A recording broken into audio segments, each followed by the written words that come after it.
Anurag Bhadauria, Anila ji, can I have the visuals Garima ji? I love Mohammad और I love Mahakal का on air, thank you. Anurag ji अगर इतना ही अच्छा है, आई लव मोहम्मद और आई लव महाकाल और आई लव महादेव और आई लव मोहम्मद लिखना अनिला जी, तो हर व्यक्ति इसको सिर्फ फ्लेक्स पे, पोस्टर पे क्यों सीमित करे? इसको सिर्फ कुछ 1 दर्जन, 2 दर्जन, 100, 200, 1000, 2000 स्टिकर तक क्यों सीमित करें? आज अनुराग भदौरिया, AIMIM वाले अपने रंगरेज साहब, सैयद जव्वाद, रशीदी जी, फैज साहब सब खड़े हो और बोले कि आज हर आदमी अपने अपने दुकान पे, अपने अपने घर पे, अपने अपने ठेले पे, अपने अपने होटल पे, अपने अपने बिजनेस पे लगाएगा। उस पे दे विल टेक बैक। उस पे अगर सरकार बोल दे कि नाम भी लिखना है तो अनुराग भदौरिया बोलेंगे कि देखो चिन्हित कर रहे हैं, चिन्हित कर रहे हैं, चिन्हित कर रहे हैं। मैं कह रहा हूं भैया, चाहे महाकाल हो या महादेव, चाहे महादेव हो या मोहम्मद हो, ये लव का निशान ना इधर है ना उधर है। ये सोशल मीडिया पे वायरल होने के लिए किसी ने किया, अब उसके बाद आप इसको रीस में इतना आगे ले जा रहे हैं, इसकी ना यहां जगह है ना वहां जगह है। Anurag Bhadauria and Anila Singh 1 versus 1। Anurag Bhadauria, floor is yours. देखिए मेरी सभी को देखिए, मुझे तो कबीरदास जी का एक दोहा याद आता है, राम रहीम एक हैं, नाम धराया दोय, कह कबीर दो नाम सुन, भरम परो मत कोय। इसमें भरम में पड़ने की जरूरत नहीं है, राम रहीम एक ही हैं। रास्ते अलग हो सकते हैं, पूजा पद्धति अलग हो सकती है, लेकिन है तो एक ही। उस चीज़ को समाज के अंदर में, जब से भारतीय जनता पार्टी इस देश के अंदर में आई है, इस तरह की चर्चाएं क्यों बढ़ गई ज़्यादा? जब देखो, हमेशा जब एक कानपुर में पहली बार जब एक घटना घटी थी, अनुराग जी, बाद कभी तो पॉइंट पे आएंगे दादा बनती थी कि इस पे भी आप अल्टीमेटली अखिलेश जी की वाहवाही करने आए।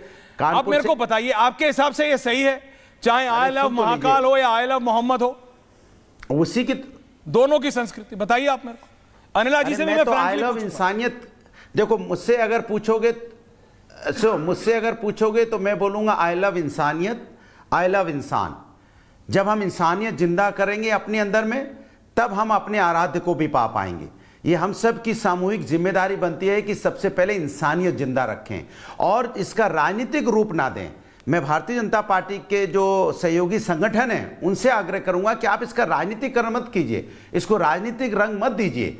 क्योंकि कानपुर में जब पहली बार आई लव मोहम्मद का जुलूस निकला, उसके बाद ये कहा गया कि हिंदू धर्म के पोस्टर फाड़े गए, तो अगर उसी समय पुलिस ने ठोस एक्शन ले लिया होता और उस पर कार्रवाई की होती, और उस समय सोशल मीडिया पे को जो प्रोपेगेंडा फैला रहे थे, जो इसको स्प्रेड कर रहे थे, उन पे भी कार्रवाई करनी चाहिए थी। क्योंकि ये जिम्मेदारी, इसका राजनीतिक रंग नहीं देना है, इसको रोकना। अगर कोई उपद्रवी लोग अगर इस तरह का माहौल समाज के अंदर में खराब करने की कोशिश करते हैं, चाहे किसी भी धर्म के हो, चाहे किसी भी जाति के हो, क्योंकि ये अपना हिंदुस्तान है। अगर हिंदुस्तान के अंदर में कोई अराजकता फैलाने की कोशिश करेगा, समाज के अंदर कोई नफरत फैलाने की कोशिश करेगा, तो उस पर कार्रवाई होनी चाहिए। मैं तो बार बार कहता हूं, किसी धर्म और जाति का हो, उस पर कार्रवाई होनी चाहिए, क्योंकि हिंदुस्तान के अंदर में नफरत की कोई जगह नहीं होनी चाहिए। लेकिन उसके लिए सपोर्ट में, उसके लिए संगठन आ जाते हैं। एक ने कहा आई लव मोहम्मद, तो दूसरे ने दूसरी तरफ से चल दिए, तीसरी तरफ चल दिए, चौथी तरफ से चल दिए। तो मैं तो यही कहता हूं, जन्मदाता एक जन्मदाता है, विधाता एक सृष्टि का, इष्ट की अनेकता है, दृष्ट की अनेकता।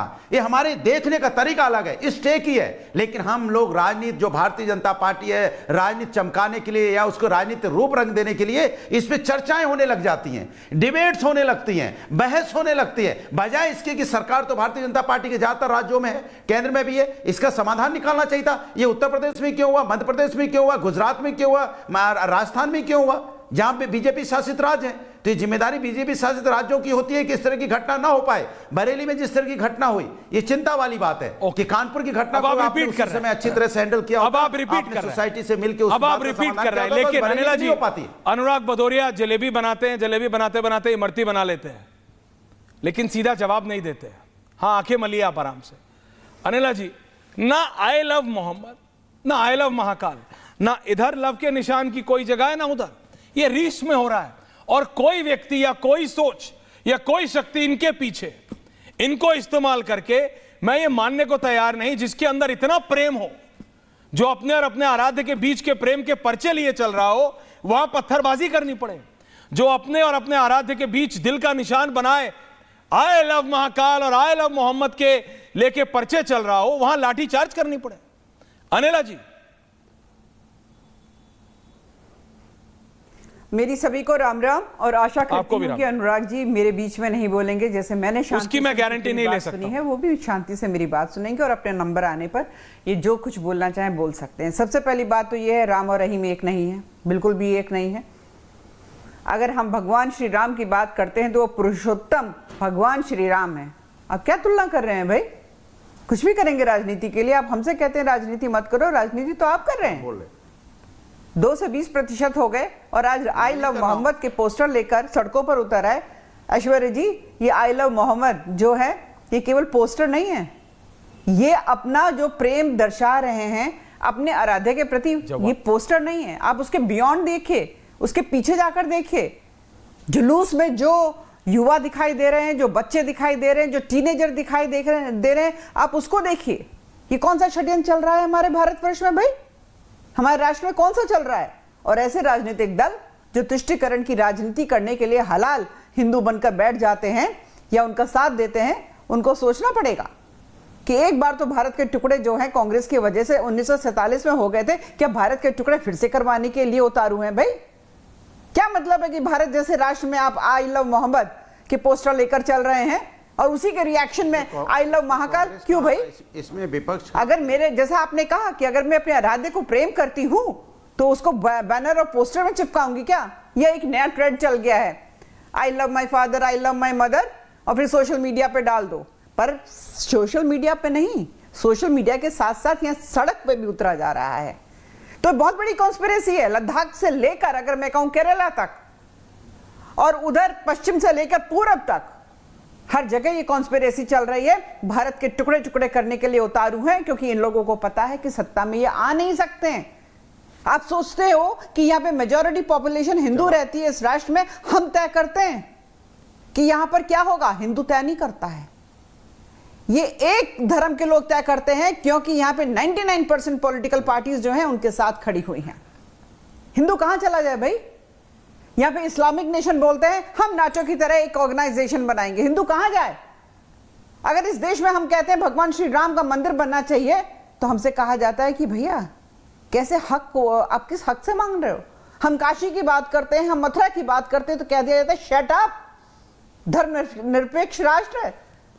पूरे विश्व में अपने आप में अनोखा उदाहरण है। आज हम बैठकर बात कर रहे हैं I love Mohammad versus I love Mahakal. मैं तो कहती हूं बिल्कुल नहीं लिखना चाहिए आई लव महाकाल, क्योंकि इस राष्ट्र के चप्पे चप्पे, बूटे बूटे, पत्ती पत्ती, कण कण में महादेव विराजमान है, महाशक्ति विराजमान है। किसी के बाप में दम नहीं है कि वो जो पहचान मेरे राष्ट्र की है उसको मिटा दे।